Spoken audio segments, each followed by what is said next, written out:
નમસ્કાર વિદ્યાર્થી મિત્રો, આપણી ચેનલની અંદર ધોરણ 5 માટે જે સેટ એક્ઝામ લેવાય છે એના માટેના પ્રશ્નપત્રો મૂકવામાં આવે છે. તો ચેનલને સબસ્ક્રાઈબ ના કરી હોય તો સબસ્ક્રાઈબ કરજો. આજના વિડીયોની અંદર આપણે જોઈશું મોસ્ટ 25 આઈએમપી પ્રશ્નો જોવાના છે, જે તમને ધોરણ 5ની અંદર લેવામાં આવતી સેટ પરીક્ષા માટે મદદરૂપ થશે. તો ચાલો આજે આપણે ભાગ નંબર 1 એનો જોઈએ છીએ. તો વિડીયો છેલ્લા સુધી જોતા રહેજો અને લાઈક કરવાનું ભૂલતા નહીં. ચાલો વિડીયો શરૂ કરીએ. આ મિત્રો, હજુ સુધી તમે અમારી એજ્યુટાર્ગેટ ચેનલ સબસ્ક્રાઈબ ના કરી હોય તો સબસ્ક્રાઈબ કરી લેજો અને બાજુમાં આવેલ બેલ આઇકન દબાવી દેજો. ત્યારબાદ ઓલ નોટિફિકેશન પર ક્લિક કરી દેજો, એટલે અમે જે કંઈ પણ વિડીયો મૂકીએ એ સૌથી પહેલાં તમને એનું નોટિફિકેશન મળી જાય. તો વિદ્યાર્થી મિત્રો, આપણે જોઈ રહ્યા છીએ કોમન પ્રવેશ પરીક્ષા એટલે કે સેટ એની જે ધોરણ 5ની અંદર એક્ઝામ આવે છે એના મહાવરા માટેનું પ્રશ્નપત્ર આજે આપણે એક જોઈ રહ્યા છીએ. આ પ્રશ્નપત્રનો તમે અભ્યાસ કરશો 100% આની અંદરથી પ્રશ્નો તમારી પરીક્ષામાં પૂછાઈ શકે એવા છે. બરાબર છે? તો ચાલો આપણે જોઈએ પ્રશ્ન નંબર 1, શ્રેણી પૂર્ણ કરો. હવે અહીંયા આપણને એક શ્રેણી આપી છે 2, 3, 5, 7. તો આ શ્રેણી જોતાં આપણને ખ્યાલ આવે છે કે આ બધી જ સંખ્યાઓ કેવી છે? અવિભાજ્ય સંખ્યાઓ છે. તો હવે 13 પછી કઈ અવિભાજ્ય સંખ્યા આવે એ આપણે અહીંયા જવાબ થશે. તો 13 પછી 17 અવિભાજ્ય સંખ્યા આવે છે. આપણો ઓપ્શન એ જવાબ થશે. ચલો, બીજો પ્રશ્ન છે, એની અંદર પણ શ્રેણી પૂર્ણ કરો. 77 છે, 117 છે, પછી ખાલી જગ્યા આપી છે અને 67 અને 177 છે. હવે આની અંદર તમે જોશો તો મેં અહીંયા તફાવત આપણે લઈએ તો 117 અને 77નો તફાવત લઈએ તો 40 થાય છે. એટલે કે 77ની અંદર 40 ઉમેરે તો 117 આવે. હવે 117ની અંદર હું 30 ઉમેરું તો મને 147 મળશે. કેટલા? 147 મળશે. હવે 147ની અંદર હું 20 ઉમેરું તો 167 મળશે અને 167ની અંદર 10 ઉમેરું તો 177 થશે. એટલે આ સિરીઝ છે એ આપણી સાચી બનશે. તો જવાબ આપણો આવશે ઓપ્શન નંબર સી, 147. ચલો, આ પ્રકારે તમારે સિરીઝો છે એનો અભ્યાસ કરવો પડશે. ચલો આગળનો પ્રશ્ન જોઈએ. પ્રશ્ન નંબર 3, કે આકૃતિમાં વધુમાં વધુ કેટલા ચોરસ છે? અહીં આપણને આકૃતિ આપી છે, એની અંદર કેટલા ચોરસ છે એ આપણે જોવાનું છે. તો તમે ધ્યાનથી જોશો તો અહીંયા આકૃતિની અંદર ઓપ્શન આપણો જવાબ એ 14 ચોરસ આવેલા છે. કઈ રીતે? તો જુઓ, આ પહેલો ચોરસ છે. બરાબર? આખો એક ચોરસ થશે. પછી અહીંયા નાના નાના ચોરસ કેટલા છે? તો 1, 2, 3, 4, 5, 6, 7, 8 અને 9. તો 9 ને એક આ મોટો એટલે 10 ચોરસ તો આપણને ચોખ્ખા દેખાય છે. કેટલા? 10 ચોરસ થયા. 1 મિનિટ, આ 10 ચોરસ થયા. હવે આપણે બીજા ચોરસની વાત કરીએ તો તમે જોશો તો અહીંયા આ એક ચોરસ બનશે. બરાબર? એ જ પ્રકારે અહીંયા આ બીજું ચોરસ બનશે, આ ત્રીજું ચોરસ બનશે અને આ ચોથું ચોરસ બનશે. એટલે બીજા 4 ચોરસ બનશે. કેટલા? બીજા 4 ચોરસ બનશે. એટલે કુલ મળી અને 14 ચોરસ આ આકૃતિની અંદર છે. ચલો, ખ્યાલ આવી ગયો? ચલો આગળનો પ્રશ્ન જોઈએ. પ્રશ્ન નંબર 4, કે આકૃતિમાં વધુમાં વધુ કેટલા લંબચોરસ છે તે જણાવો. તો અહીં તમે જોશો તો જો આ એક લંબચોરસ છે, આ એક, ત્યાર પછી આ 2, આ 3 અને આ 4. આટલા લંબચોરસ આપણને દેખાય છે. કેટલા થયા? તો 4 થયા. હવે આપણે કલર બદલીને તમને બીજા ચોરસ બતાવું. તો જો અહીંયા આ એક લંબચોરસ બનશે, આ લંબચોરસ બનશે અને અહીંયા આ લંબચોરસ બનશે. એટલે કેટલા થયા? તો બીજા 2 થયા. બરાબર? એટલે ટોટલ કુલ કેટલા થશે? તો કુલ 4 ને 2 6 ચોરસ થશે. કેટલા? 6. એટલે આપણો જવાબ આવશે સી, ઓપ્શન 6. ચલો આગળ જોઈએ. પ્રશ્ન નંબર 5, કે આકૃતિમાં વધુમાં વધુ કેટલા ત્રિકોણ છે? તો જો અહીંયા ત્રિકોણ આપણે ગણવાના છે તો ઓપ્શન જવાબ આપણો ઓપ્શન બી છે, 14 ચોરસ ત્રિકોણ. તો કઈ રીતે? તો જો અહીંયા જોઈશું તો આપણે 1, 2 અને 3, ત્યાર પછી આ 4, આ 5, આ 6, બરાબર. ત્યાર પછી આ 7, આ આખું ત્રિકોણ 8, આ 9, આ 10, બરાબર. ત્યાર પછી આ 11 અને આ 12, ત્યાર પછી આ આખું 13 અને 14, બરાબર. એટલે કેટલા છે? 14 ત્રિકોણ આની અંદર સમાયેલા છે. તમે ધ્યાનથી વ્યવસ્થિત જોશો એટલે તમને ખ્યાલ આવી જશે. ચલો આગળનો પ્રશ્ન છે, પ્રશ્ન નંબર 6 કે આકૃતિમાં કેટલી સળંગ રેખાઓ છે? તો જો આવી સળંગ રેખાઓ વાળો પ્રશ્ન આવે તો તમારે આકૃતિ દોરવાની, એટલે તમને ખ્યાલ આવી જશે કેટલી લીટી આપણે દોરી, કેટલી સળંગ રેખાઓ દોરી, તો આ આકૃતિ કમ્પ્લીટ થઈ. તો જો પહેલી તો હું આ એક લીટી દોરું છું કે આ 1, ત્યાર પછી આ 2, આ 3 અને આ 4. હવે અહીંયાથી એક આમ લીટી છે તો આ 5, ત્યાર પછી આ 6, આ 7, હવે આ 8, આ 9 અને આ 10 ને એક આ 11 થઈ ગઈ આની જેવી આકૃતિ. તો કેટલી આપણી લીટી ખેંચી? તો 11, બરાબર. તો આપણો જવાબ આવશે ઓપ્શન સી, 11. ચલો આગળનો પ્રશ્ન છે, આકૃતિમાં વધુમાં વધુ કેટલા ચોરસ છે? આની અંદર પણ આપણે ચોરસ જોવાના છે.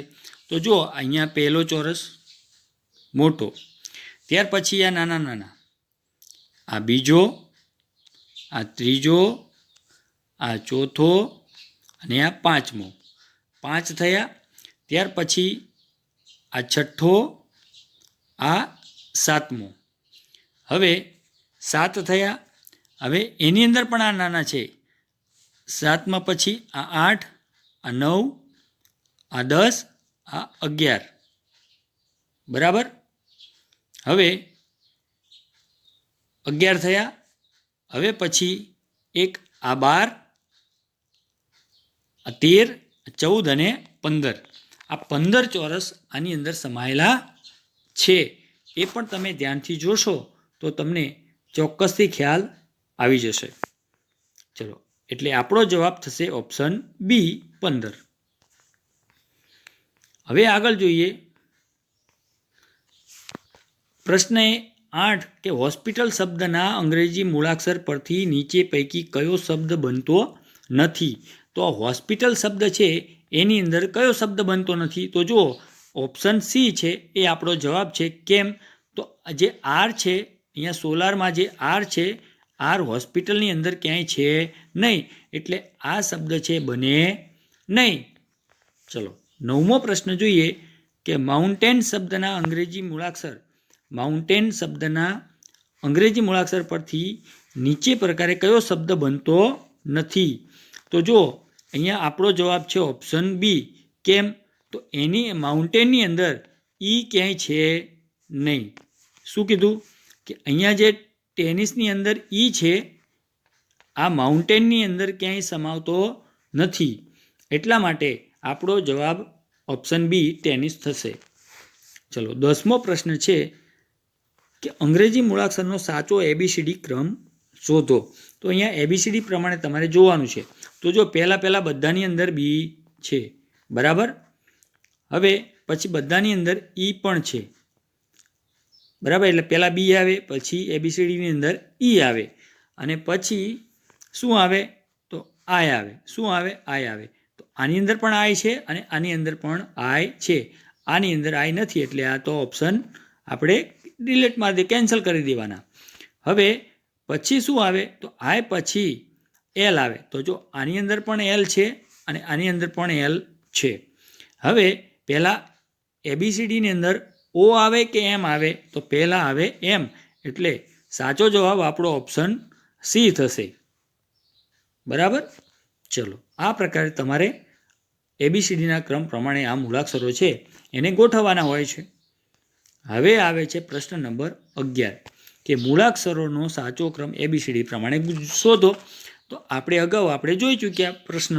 હવે અહીંયા ટાઈગર લખેલું છે, તો ટાઈગરની અંદર પહેલાં સૌપ્રથમ ABCDમાં શું આવે? તો પહેલાં આવે ઈ આવે. તો જો બધા ચારેયની અંદર ઈ છે, ચારેયની અંદર ઈ આપેલો છે.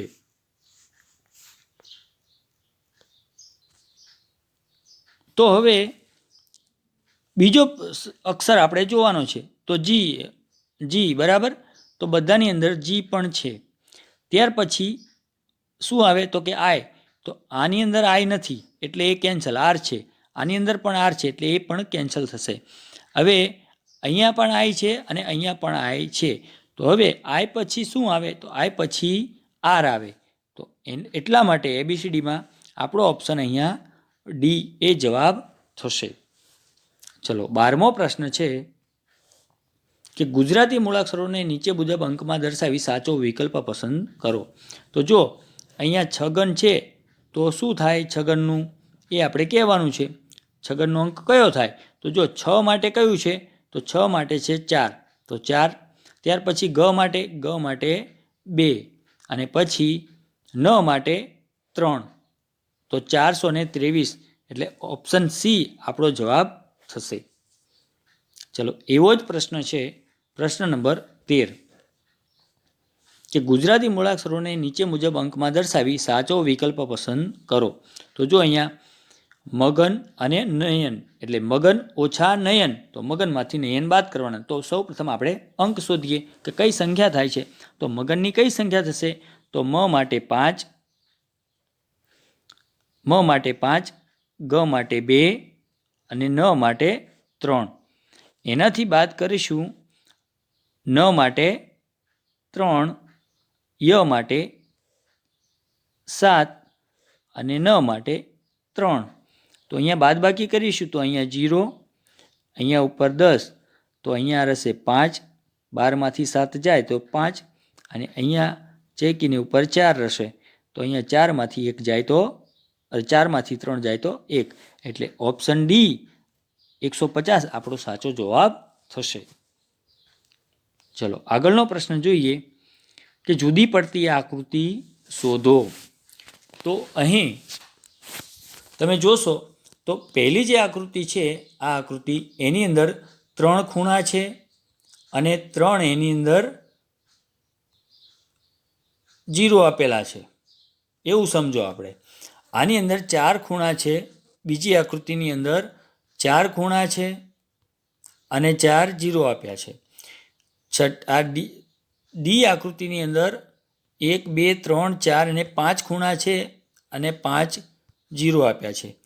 હવે આ સી નંબરની જે આકૃતિ છે એને એક પણ ખૂણો નથી એટલે એ બધાથી જુદી પડે છે. ચલો આગળનો પ્રશ્ન 15 કે એમાં પણ જુદી પડતી આકૃતિ શોધો. તો જો પહેલી જે આકૃતિ છે એ આ વર્તુળનો અડધો ભાગ કરે છે, બીજી આકૃતિ એ પણ વર્તુળનો અડધો ભાગ કરે છે અને ત્રીજી આકૃતિ એ પણ વર્તુળનો અડધો ભાગ કરે છે. પણ જે ચોથી આકૃતિ છે એ વર્તુળનો અડધો ભાગ કરતી નથી, એ બધાથી જુદી પડે છે. ચલો આગળ જોઈએ 16મો પ્રશ્ન કે નીચે આપેલા પ્રશ્નમાં અંગ્રેજી મૂળાક્ષરો માટે સૂચવેલ સાંકેતિક ભાષાને ધ્યાને લઈ ઉત્તર આપો. તો જો અહીંયા 4 છે તો એને ઊંધું લખ્યું છે, છેલ્લેથી પહેલાં લખ્યું છે. તો આર આવે પહેલાં, છેલ્લો આર છે તો અહીંયા પહેલો લખ્યો છે, પછી યુ તો અહીંયા યુ, પછી ઓ અને એફ પહેલાં છે તો અહીંયા છેલ્લે લખ્યું છે. તો અહીંયા સ્કૂલની અંદર પણ એવું પહેલાં એલ આવશે, પછી ડબલ ઓ આવશે, પછી એચ આવશે, પછી સી અને પછી એસ.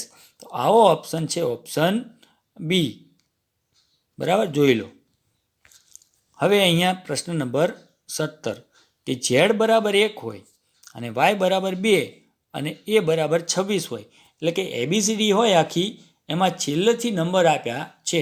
એટલે ઝેડનો પહેલો નંબર, વાયનો બીજો નંબર, એમ એ રહ્યો એ પહેલાં છે પણ એને નંબર આપ્યો છે 26, છેલ્લો નંબર આપ્યો છે.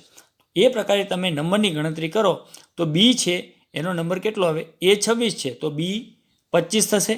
તો અહીંયા જો 25 વાળો એક જ ઓપ્શન છે કે જેમાં પહેલાં 25 હોય ઓપ્શન સી.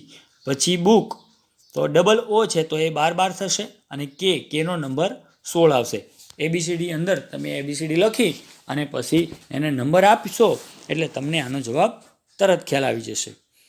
ચલો હવે 18મો પ્રશ્ન છે કે શબ્દકોશ એબીસીડી ક્રમ પ્રમાણે ગોઠવો. તો અહીં શબ્દકોશ પ્રમાણે ગોઠવવાના છે. તો જો અહીંયા ઓપ્શન ડી આપણો સાચો જવાબ થશે.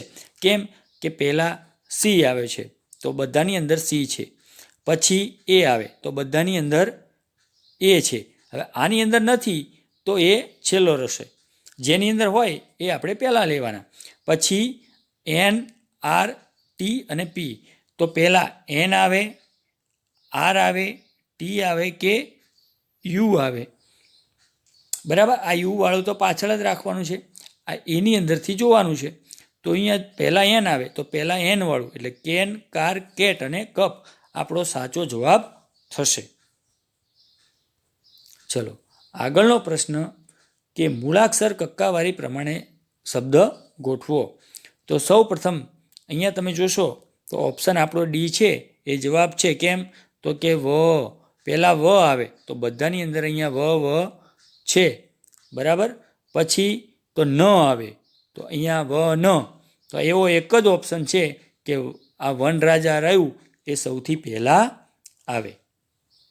ચલો પ્રશ્ન નંબર 20 કે નીચેના પ્રશ્ન નંબર 20, 21, 22માં આપેલા શબ્દોમાંથી અલગ પડતો શબ્દ શોધો. તો શિક્ષક, વિદ્યાર્થી, શાળા અને બગીચો. તો અહીંયા તમે જોશો કે શિક્ષક, વિદ્યાર્થી અને શાળા આ ત્રણેય એ શિક્ષણ સાથે સંકળાયેલા છે એટલે એ ત્રણેય એક છે. અને આ બગીચો છે એ સૌથી અલગ પડે છે એટલે ઓપ્શન ડી બગીચો આપણો જવાબ થશે.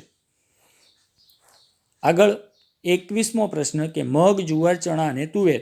તો જુઓ મગ, ચણા અને તુવેર એ કઠોળ છે અને જુવાર છે એ ધાન્ય કહેવાય. બરાબર, તો એટલા માટે એ અલગ પડે છે. તો ઓપ્શન બી આપણો જવાબ થશે. હવે 22મો પ્રશ્ન કે હથોડી, કુહાડી, ફરસી અને રંધો. તો જો આ હથોડી, કુહાડી અને ફરસી છે એ આપણે લાકડા કાપવા માટે કામ આવે છે. બરાબર, અને આ જે રંધો છે તો એ છે સૌથી અલગ પડે છે.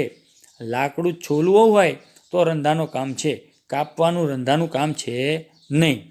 ચલો 23મો પ્રશ્ન જોઈશું કે નીચેના પ્રશ્ન નંબર 23, 24માં શરૂઆતના બે પદ વચ્ચે રહેલા સંબંધને સમજી બાકીના બે પદ વચ્ચેનો કેવો સંબંધ રચાય છે એ તમારે કહેવાનું છે. તો જો અહીંયા 5:25 એટલે કે 5 ના 25. તો અહીંયા ખાલી જગ્યા 16.